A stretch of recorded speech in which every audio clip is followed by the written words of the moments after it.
ড্রয়িংয়ের centre line বা grid line কি, এর কাজ কি, কিভাবে এটি দেখতে হয়, এ বিষয়ে প্রচুর কমেন্ট এসছে। সেই কমেন্টের ভিত্তির উপরে আজকের টপিতে আসা। আপনারা যে ড্রয়িংটি দেখতে পাচ্ছেন এটি হচ্ছে একটি ফুটিং লেআউটের ড্রয়িং। এখানে দেখুন একটা মার্কিং করা আছে,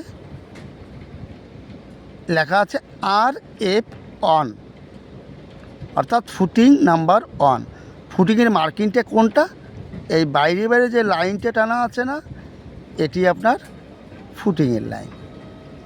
আর ফুটিংয়ের ভিতরে আর একটা ব্ল্যাক টাইপের যে মার্কিং আছে স্কোয়ার টাইপের, এটি হচ্ছে কলমের নাম্বার। কলম নাম্বার কত আছে? RC1, এই কলমের নাম্বার এটি। এর উপরে যেটা আছে RF অন, এটি কিন্তু এই ফুটিংয়ের নাম্বার। এর পাশেটা দেখুন RF অন, এই দুটি কিন্তু একই। এরপরে RF5, এটা কোনটি?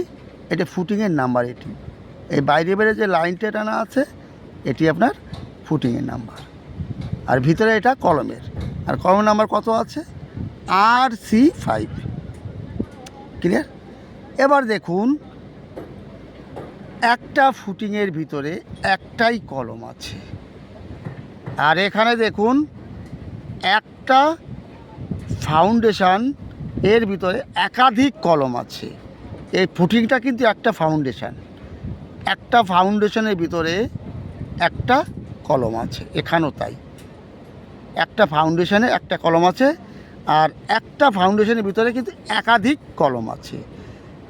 যেখানে একাধিক কলম আছে এটাকে বলা হয় র্যাফট। আর একটা ফুটিংয়ে একটা কলম আছে, এটা আপনার ফুটিং। একটা ফাউন্ডেশনে একটা কলম আছে, এটি আপনার ফুটিং। ক্লিয়ার বন্ধুরা? এবার দেখুন এই ফুটিংয়ের বা কলমের মাঝখান দিয়ে একটা লাইন টানা আছে, দেখা যাচ্ছে? এই লাইনটাই হচ্ছে আপনার সেন্টার লাইন বা গ্রিড লাইন। এটা 1 নাম্বার গ্রিড। এর পাশেরটা দেখুন 2 নাম্বার গ্রিড, তারপরেরটা 3 নাম্বার, তারপরেরটা 4 নাম্বার, এভাবে চলে গেছে 5, 6, প্রত্যেকটা সেন্টার লাইন বা গ্রিড লাইন। এবার দেখব 1 নাম্বার তো দেখেছি, এবার 2 নাম্বার দেখব। 2 নাম্বার গ্রিডটা দেখুন, এখানে কলমের সেন্টার বা ফুটিংয়ের সেন্টার দিয়ে মাঝখান দিয়ে চলে গেছে। এবার এই কলমের সেন্টার বা ফুটিংয়ের সেন্টার থেকে এই সেন্টারের মাপটা কত আছে সেটা কি করে জানবো? এই গ্রিড লাইন বা সেন্টার লাইন ধরে জানবো।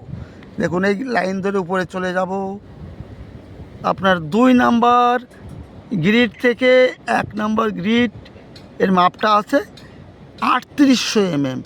এবার 2 নাম্বার গ্রিড ধরে নিচে চলে আসবো বন্ধুরা। এই দেখুন এই ফুটিংয়ের সেন্টার বা কলমের সেন্টার থেকে এই কলমের সেন্টার মাপটা আছে 3800 mm। এইবার বুঝতে পারলেন কতটা গুরুত্বপূর্ণ এই সেন্টার লাইন বা এই গ্রিড লাইন। এইবার এই গ্রিড থেকে এই গ্রিডের মাপটা দেখব কত আছে। এর গ্রিডটা কত নাম্বার গ্রিডটা দেখব, চলুন। উপরে গিয়ে থেকে 2 নাম্বার গ্রিড আর 3 নাম্বার গ্রিড, 2 থেকে 3 এটা দেখব। দেখুন এই 2 নাম্বার গ্রিড, এর সেন্টার থেকে এর সেন্টারের মাপটা আছে দেখুন 2700 mm। এটা ক্লিয়ার? এবার আরেকটা দেখুন, এখানে এ লেখা আছে, একটা লাইন টানা আছে, দেখুন লাইন টানা, এটি এ গ্রিড লাইন। এরপরে আছে বি আছে, সি, ডি, ই, এফ, জি, এইচ, তারপরে জে আছে, কে আছে, এল আছে। দেখুন কে যে সেন্টার লাইন, এটা কলমের মিডিল দিয়ে চলে গেছে।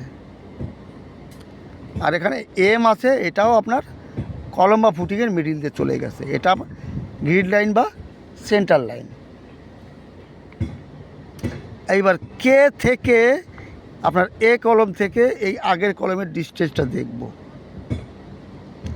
কে থেকে আগের গ্রিডটা আছে, এল গ্রিড আছে 500 mm, 500 mm প্লাস এটা আছে 4 মিটার 500, 500 mm আর 4 মিটার 500 হচ্ছে 5 মিটার।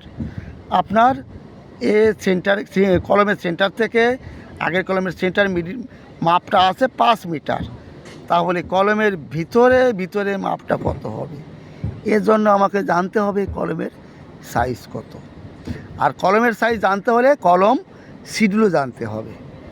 এখানে শুধু দেখুন ফুটিংয়ের নাম্বার দেওয়া আছে RF1, অর্থাৎ এই ফুটিংয়ের নাম্বার আছে, এটি RF1 ফুটিংয়ের number, RF5।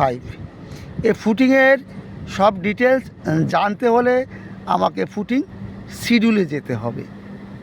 Footing schedule ড্রয়িংয়ের ভিতরেই থাকে, সেটা দেখব এখন। চলুন, শিডিউল অফ ফুটিং। RF1 এর সাইজ 1800 বাই 2 মিটার। RF1 এই RF1 আছে না, এর সাইজ 1800 বাই 2 মিটার। 2 মিটার কোনটি?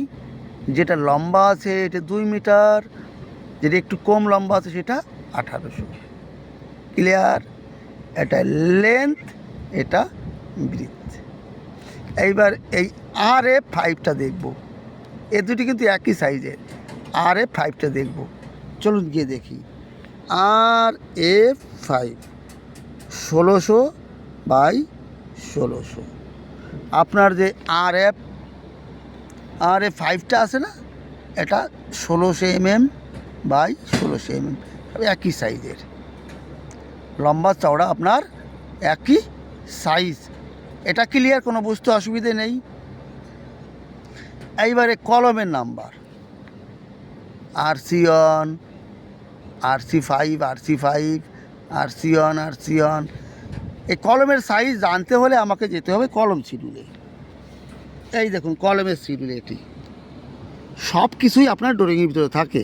শিডিউল অফ কলম, RC2, RC3, প্রত্যেকটা ডিটেলস এখানেই আছে। দেখুন শিডিউল অফ কলম। RC1 500 mm by 700 mm, length 700, breadth 500। RC5 450 বাই 450। জানতে পারলাম সেই RC5। দেখুন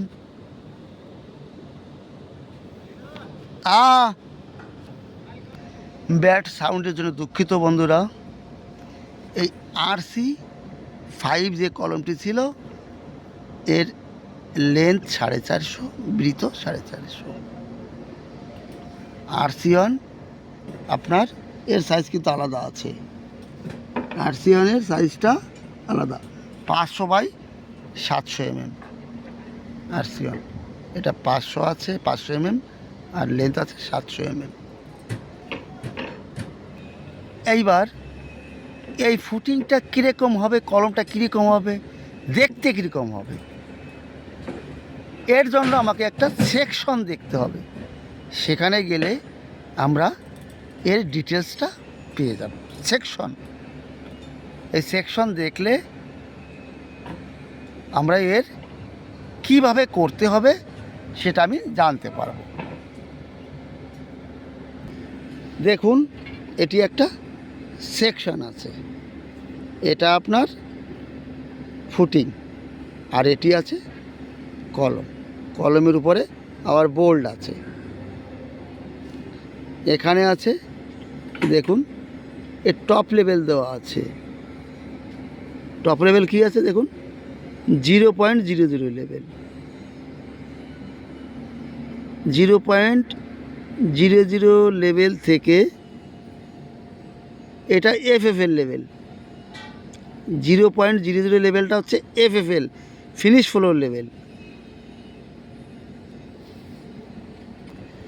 এই ফিনিশ ফ্লোর লেভেল থেকে দেখুন 200 mm উপরে গেল আপনার উপরের টপ লেভেল। এখানে আছে 25 mm থিকনেস, গ্রাউটিং আছে। এটা গ্রাউটিং আবার এরপরে 25 mm আছে। বন্ধুরা, এই র্যাফট এবং ফুটিং এর মধ্যে পার্থক্য কোথায় সেটা জানতে পারলেন। একটা ফাউন্ডেশনের ভিতরে একটাই মাত্র কলম আছে, আর এখানে একটা ফাউন্ডেশনের ভিতরে একাধিক এই কলমগুলো আছে। এর জন্য এটা র্যাফট হবে।